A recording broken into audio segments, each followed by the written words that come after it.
సరే ఫ్రెండ్స్, ఇప్పుడు చేసే విధానం కాకరకాయ ఫ్రై చేసే విధానం చెప్తాను.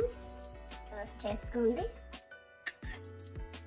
ముందు కాకరకాయలు రౌండ్గా కట్ చేసుకొని ఒక అంగుళన్నర అంగుళం సైజులో కట్ చేసుకొని పెద్ద కాకరకాయలు తీసుకోండి ఫ్రెండ్స్.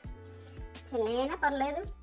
అంగుళన్నర సైజు కట్ చేసుకొని చింతపండు పులుసులో మరీ ఎక్కువ పులుపు కాకుండా లైట్గా పులుసు వాటర్ ఎక్కువగా కలిసేటట్టుగా పులుపులో ఉడకబెట్టుకోండి. ఉడకబెట్టేటప్పుడు పసుపు ఉప్పు వేయండి ఫ్రెండ్స్.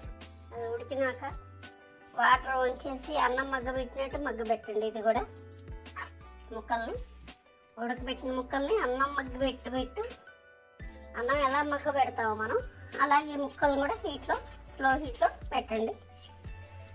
అది అయిపోయినాక ఆయిల్ వేసుకొని ఎండుమిర్చి కరివేపాకు వేసుకొని లైట్గా ఫ్రై అయినాక ఈ కాకరకాయ ముక్కలు కూడా వేసుకొని ఇలా బ్రౌన్ కలర్లో వచ్చేలాగా ఫ్రై చేసుకోండి ఫ్రెండ్.